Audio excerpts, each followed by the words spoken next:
Tap, tap, tap. Testing, testing. 1, 2, 1, 2. Yes, it's me. Hello, everybody. How are you? I know what you're thinking. You've noticed the difference since I last saw you. My nose has got bigger, correct? Oh, and the haircut. Yes, I'll tell you more about that in my Happy Friday email. It involves clippers and my children, and this is the end result, so never mind. Right, I'm going to read an extract to you today. It's story time, so get yourselves all comfortable, please.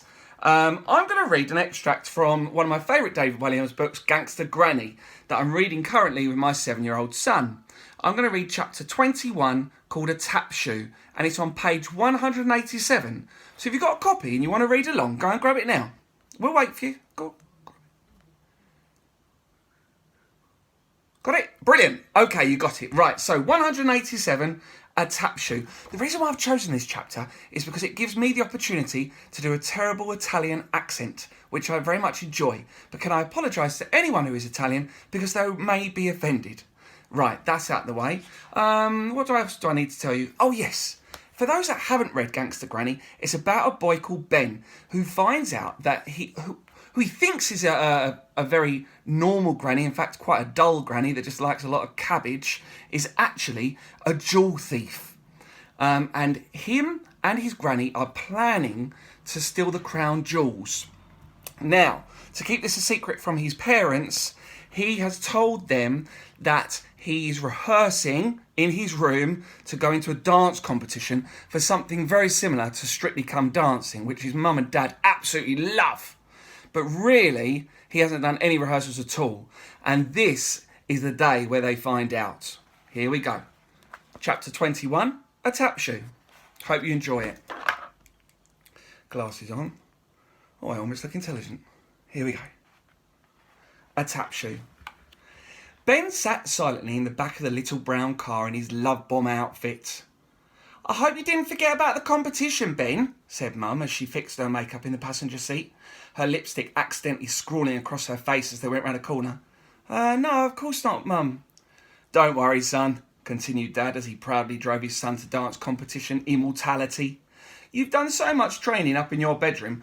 I know you'll get top marks from all the judges. Straight tens! Well, what about Granny? Won't she be expecting me? Said Ben anxiously.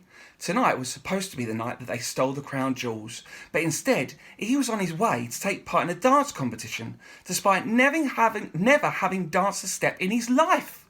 For the last 2 weeks, he had avoided thinking about the dance competition, but now the time had come. It was really going to happen. He was going to have to dance a solo number, which he hadn't prepared, in front of an entire theatre full of people. Oh, don't worry about Granny, said Mum. She doesn't know what day it is. She laughed as the car stopped suddenly at a red light and mascara splattered over her forehead. They arrived at the town hall. Ben saw a rushing river of multicoloured lycra making its way into the building. If anyone at school found out he'd entered, he would never live this down. The bullies would have all the ammunition they would need to make his life hell forever. And what's more, he hadn't rehearsed his dance, not even once. He didn't have a clue what he was going to do on stage. This was a competition to find the best junior dancers in the local area. There was a prize for best couple, best solo female, and best solo male. If you won here, you get the chance to compete for your county, and if you won there, for your country.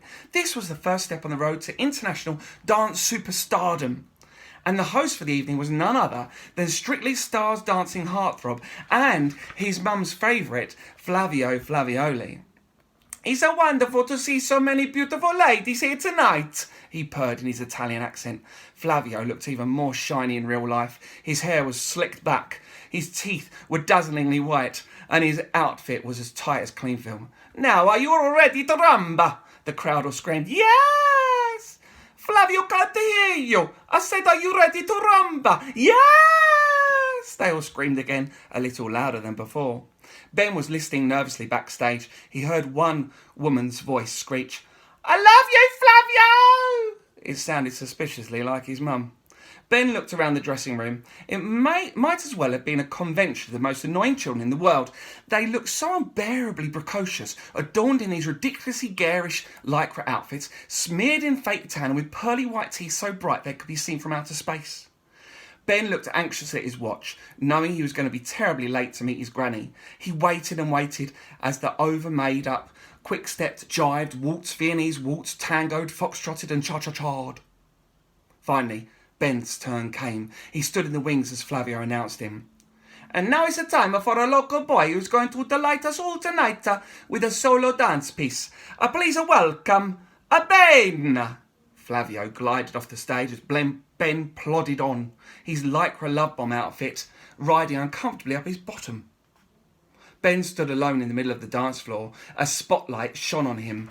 The music started up. He was praying for some sort of escape from this. He would have been happy with anything at all, including a fire alarm, an earthquake, World War III, another ice age, a deadly swarm of killer bees, a meteor from outer space hitting the earth and spinning it off its axis, a tidal wave, Flavio Flavioli being attacked by hundreds of flesh-eating zombies, a hurricane or tornado, Ben didn't really know the difference, but either would do, Ben being abducted by aliens and not returning to the Earth for 1,000 years. Dinosaurs returning to the Earth through some kind of time-space portal and smashing through the roof, devouring everyone inside.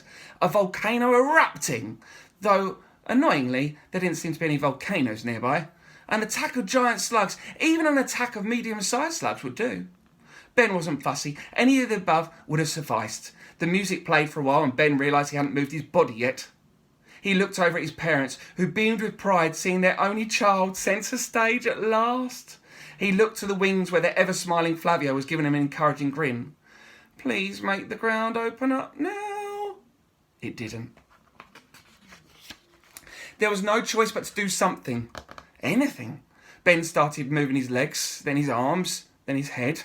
None of these parts of his body moved in time or sequence, and for the next 5 minutes he threw his body round the dance floor in a style that can only be called unforgettable. As much as you might want to forget it, you can't. Ben tried a jump at the end just as the music stopped and he fell to the floor with a thud. There was silence, deafening silence. Then Ben could hear the sound of one pair of hands clapping. He looked up. It was his mum. Then another pair of hands joined in. It was his dad. For a few seconds, he thought it might be one of those moments you see in a film when the underdog triumphs against all the odds. That soon everyone in the hall would be on their feet, cheering and applauding this local boy who had at last made his loved ones proud and at the same time reinvented dancing forever. The end! Well, no, that's not what happened. After a few moments, his parents felt embarrassed to be the only people applauding and stopped. Flavio returned to the stage. Well, that was. For the first time, the Italian heartthrob seemed lost for words.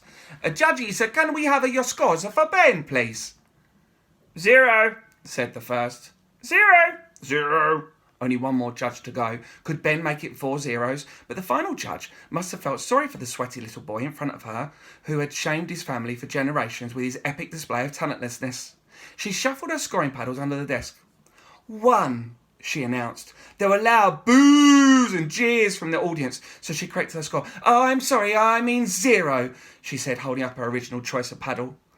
Oh, slightly disappointing scores from the judges there, said Flavio, still trying hard to smile. But young Ben, all is not lost. As the only boy who entered the solo male category tonight, you are therefore the winner. May I present you with this solid plastic statuette? Flavio picked up a cheap-looking trophy of a dancing boy and presented it to Ben.